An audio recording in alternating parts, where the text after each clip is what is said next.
guys, welcome to my new channel, Half Acre Preserves. My name is Jen, and I hope to be sharing with you all of my favorite canning recipes that I love to make and hope that you enjoy too. If you want to learn how to can or learn new recipes, please subscribe. It really means a lot. I'm so happy that you're here. Today we're going to be making strawberry lemonade concentrate. This is a great beginner-friendly recipe because it takes very minimal time, minimal ingredients, and not a lot of steps. It's really simple and it's delicious. We'll be canning in pint-sized jars, which is the perfect ratio to make a half gallon of strawberry lemonade. You just add 1 pint to a half gallon, fill with 3 pints of water, and you've got a batch. My kids absolutely love this stuff. We'll be drinking it all summer long, so let's get started. All you're gonna need for this recipe is strawberries, lemons, and sugar. So the first thing you're going to want to do is top your strawberries. There's a lot of different ways to do this, but I like to use a tomato corer because I can just spin it around the grain and plop it right off. If you do cut them with a knife, I feel like you lose a lot of the fruit, which some people save them for other projects, but I like to just do it this way. If you want to take out the whites in the middle, you can also use like a hard plastic straw and just shoot it straight through the middle of the strawberry and it will core it for you. I personally find that unnecessary because we're just going to be blending these up anyways. So ultimately what we want is 6 cups of blended strawberries. So when you cut them up, you're going to want a little bit more than that because they will shrink in size as you blend them. My daughter was super eager to help me with this. She loves being involved, so I let her finish off coring the strawberries for me. I feel like in many ways, canning has kind of become a lost skill, and my generation especially was not taught how to do these things growing up. So I'm really excited to try to teach my kids how to do it, involve them in the kitchen, and I hope as adults they have fond memories of doing this with me. So once you've topped all your strawberries, you're just going to throw them in the blender. I did quarter mine just so they would blend easier, but it's ultimately not necessary. Now, once you get everything blended really nice and smooth, you can choose to strain it if you want, if you don't want all the strawberry seeds in there. Personally, that doesn't bother me, but if it bothers you, you can definitely do that. The next thing you need is 4 cups of lemon juice. I recruited my dad to help me because this part's kind of a pain in the butt, especially if you're using fresh lemons. You can use bottled lemon juice if you prefer, but I like using fresh. It tastes good. Just know that it is a little extra labor intensive. I've also found with using fresh lemons that there can be quite a variation in flavor. Some are really sweet and some are more sour. So you just have to keep that in mind when you're all said and done. You might want to add a little more lemon to your lemonade if it's not tart enough for you. Now, we thrifted this citrus juicer a long time ago, and it has been amazing. It's held up for years, and I absolutely love it.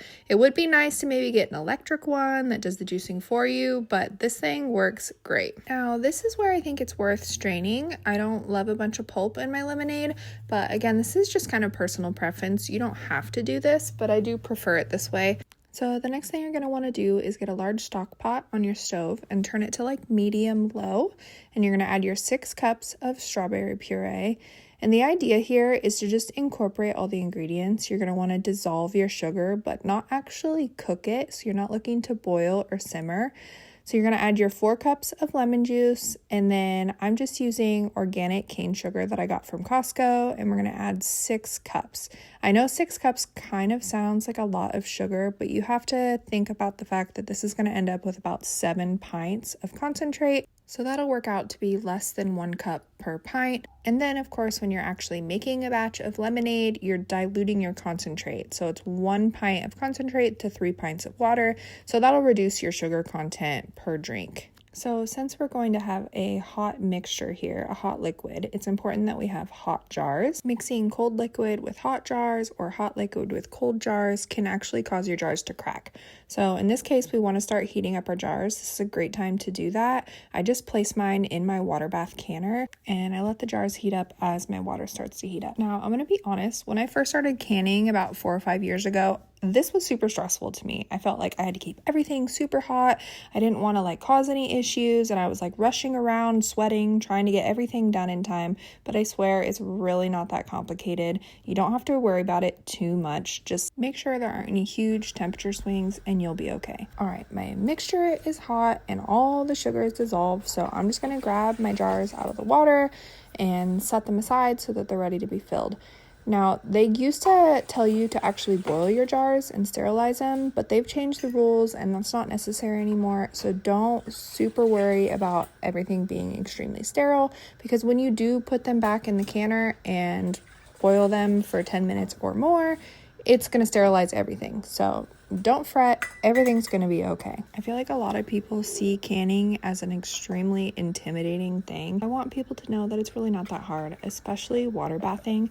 Like, if you can boil water, you can can food. Pressure canning is a little bit of a different ball game. It's a little more intensive, but still, it's really not that complicated. And I want more people to be willing to give it a go, because I know that you can do it. Okay, you got this. So now, using a funnel, you're going to just simply pour your concentrate into your pint jars.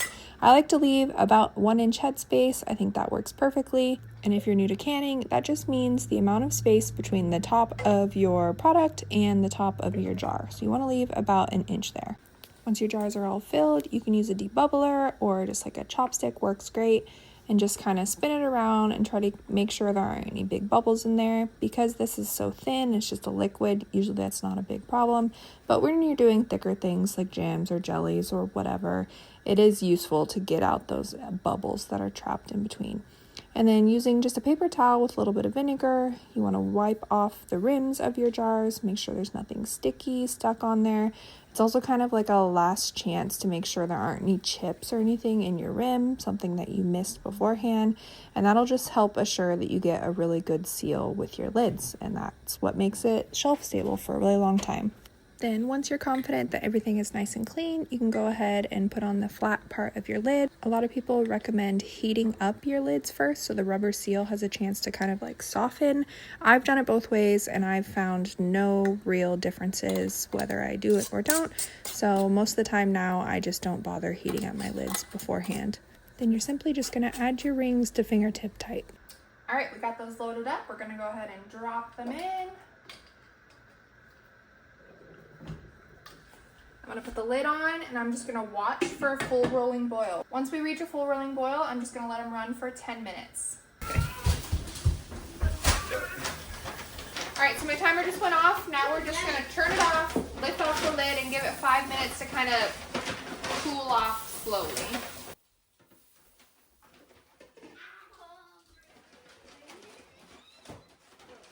If you don't give your jars that 5-minute settling period, you're a lot more prone to siphoning, where the inside of your jar can actually kind of bubble up and leak out the sides from the rapid temperature change. Once they've settled, you can use your jar lifter to slowly and carefully pull them out one by one. It's kind of fun because a lot of the times you'll start hearing that ping of a seal right away, although sometimes it can take a little bit of time. And look how pretty these are. Because I didn't strain out the strawberry seeds, all of the fruit pulp does rise to the top when you're canning, but before you use it, all you need to do is just shake it up and it blends right in.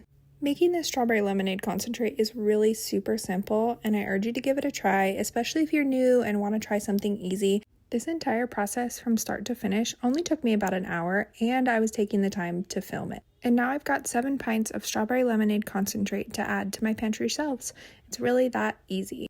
If you made it this far in this video, I really appreciate you being here. I appreciate you watching. If you found this tutorial helpful, please let me know in the comments, or if you have any questions. I'm just getting my YouTube channel started, but I'm really hoping to post once a week moving forward. So please go ahead and hit that subscribe button if you're interested in seeing more canning content and how we homestead on 1/2 an acre.